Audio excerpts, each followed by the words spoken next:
Professor Mohammad Hafeez की एक statement के बारे में जो उन्होंने दी है आज़म खान के बारे में। उनका कहना है कि जब वो उनको एक ओहदा दिया गया था डायरेक्टर क्रिकेट का, तो उन्होंने फिटनेस के हवाले से बोर्ड और जो आज़म खान के ज़ाती ट्रेनर हैं उनको आमादा किया था कि वो काम करें आज़म खान की फिटनेस पर, लेकिन आज़म खान में कोई बदलाव नहीं आ सका।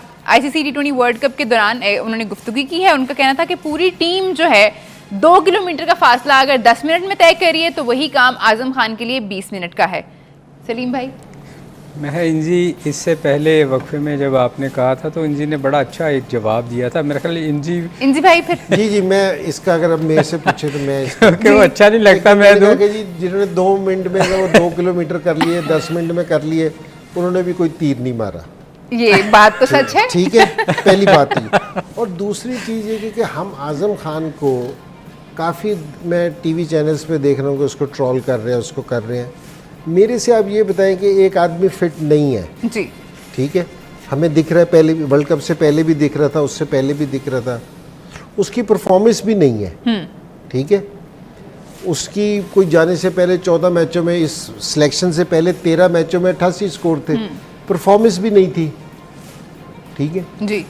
अब आपने उसको सिलेक्ट कर लिया है, अब आप वर्ल्ड कप में उससे क्या तवक्को कर रहे हैं कि वो आपको सेंचुरियों पे सेंचुरियां बना के दे, या कि पहले वो सेंचुरियां बना रहा था अब नहीं बना रहा। अब अगर कोई एक और सिलेक्शन कमेटी आती है, यही सिलेक्शन कमेटी रहती है, तो मुझे ये बताएंगे अगर वो उसको अगली सीरीज़ के लिए सिलेक्ट कर लें, हम किसका कसूर कहेंगे? भाई आप अपना एक स्टैंडर्ड रख लें जी। आप आज़म खान को ना कहें, आप सिलेक्शन कमेटी से पूछें कि आपने फिटनेस का क्या स्टैंडर्ड रखा। जो हफीज़ ने बात की है कि जी मैंने एक स्टैंडर्ड रखा था, अगर कोई प्लेयर आपके स्टैंडर्ड पे पूरा नहीं उतर रहा फिटनेस पे, आप उसको सिलेक्ट ना करो।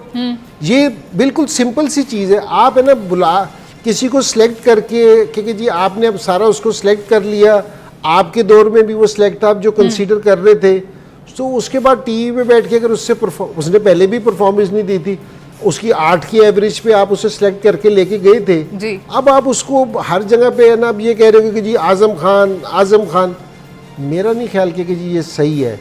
हम सारी चीज़ पे हमने जो सारों से पहले जोर दिया था ना, टूर्नामेंट शुरू होने से पहले भी हम उस टाइम से ये जोर दे, एक तो ये सिलेक्शन सही नहीं है ठीक है क्योंकि जी काफ़ी सारी टीम की, और ये बैलेंस जितने भी इन्होंने लोग रखे हैं वो बैलेंस नहीं है। तो मेरे ख्याल में कि जी अगर किसी का वेट ज़्यादा है या कोई चीज़ ऐसी है, उसको ये नहीं कहना चाहिए कि ये ज़हनी तौर पे ठीक नहीं है, ये इस काबिल नहीं है, तैयार नहीं है या इस चीज़ पे है, जी। तो आप इसको ना सिलेक्ट करो यार। एक और चीज़ भी इन्होंने कही थी जी, अगर याद हो कि जी चूँकि ये कैरिबियन लीग में बहुत अच्छा खेला है, हाँ जी, तो हमने इसलिए सिलेक्ट किया है। अगर यही मेयार रखना है तो फिर मेरे ख्याल बांग्लादेश में जो अच्छा खेला होगा वो आप सिलेक्शन जब करेंगे उसको वहाँ सिलेक्ट कर लें। जो ऑस्ट्रेलिया में कभी जाके लीग खेलता है वो अच्छा खेला होगा। मतलब ये कोई तरीकाकार नहीं है जो इंजी बात कर रहे हैं ना, नहीं कोई लीग की सिलेक्शन है ना जी। आप देखो, आप है ना सिर्फ उसको इस चीज़ पे ना उसका करोगे कि जी आपका वेट ज़्यादा है तो उसी पे आपने उसको सिलेक्ट किया। आपने आज़म खान को लीग की परफॉर्मेंस पे क्यों कह रहे हो? आपने उस्मान को भी तो लीग की परफॉर्मेंस पे सिलेक्ट किया, उसने भी कुछ नहीं किया जी, आप उसको क्यों नहीं कुछ कह रहे? ये इंजी ये होगा ना, फिर मैं ये कह रहा हूँ तो कि ये इन्होंने फिर ये उमर अकमल की बात की थी, वो भी कह रहे थे कि जी मुझे डायरेक्ट टीम में लेके आओ, अगर वो भी कह रहे मैं भी कोई लीग खेल के डायरेक्ट टीम में आ जाऊँ। तो आप जिस टाइम तक जाली बात किसी एक प्लेयर के लिए करना ना, देखो अगर ये कोई भी प्लेयर है, जिस तरह आज़म खान है या कोई दूसरा प्लेयर है, अगर इनसे परफॉर्मेंस नहीं हुई, लेकिन ये हमारे ही लोग हैं, इनसे क्रिकेटिंग लैंग्वेज में आप बात करें, क्रिकेटिंग लैंग्वेज से आप हटे ना इस चीज़ को, ये ज़रा मेक श्योर करना चाहिए सारे लोगों को। और इंजी भाई ये प्लेयर्स के लिए भी कितना डिस्ट्रक्टिव है, अगर आप उनकी फिटनेस पे कॉम्प्रोमाइज़ करके उनको टीम में ला रहे हैं तो वो तो कभी काम ही नहीं करेंगे ना फिर अपनी फिटनेस पे, उनको तो पता है हम तो ऐसे ही सिलेक्ट हो जाएंगे। बिल्कुल सिंपल सा रूल है ये। मेरी सिलेक्शन में जिस टाइम मिकी आर्थर आया था ना, हमने बिल्कुल स्ट्रेट अवे, ये उमर अकमल बाहर हुआ था इस चीज पे, उस टाइम हमारे भी शोर निकला था वाली बात कर जी कि जी हमने जो योयो टेस्ट था हमारा या बिलीव टेस्ट आप कह लो, 17.3 था जी। हमने बिल्कुल जो पूरी दुनिया की टीमों में ना सारों से कम था हमारा स्टैंडर्ड, हमने वो रखा था कि जी एटलीस्ट इसको किसी भी स्पोर्ट्समैन को ना इसको पास करना ज़रूरी है। जिस टाइम कुछ प्लेयर उस पर भी पास नहीं हुए थे, तो हमने उनको जिस टाइम रेस्ट दिया था तो बहुत शोर मचा था। आप एक स्टैंडर्ड रख दें कि जी हमारी फिटनेस का क्योंकि ये भाई वाला ये टेस्ट स्टैंडर्ड है। खत्म किसके आने के बाद हुआ है?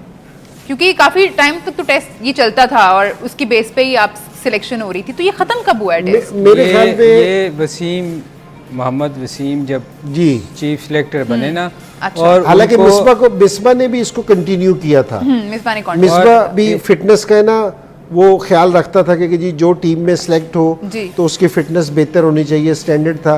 तो ये सलीम भाई सही कह रहे हैं कि जिस टाइम मोहम्मद वसीम आया था ना, जी। उस टाइम चीज़ें उसको कॉम्प्रोमाइज़ की गई थी। मैं बताता हूँ थोड़ा जी। हिंदी।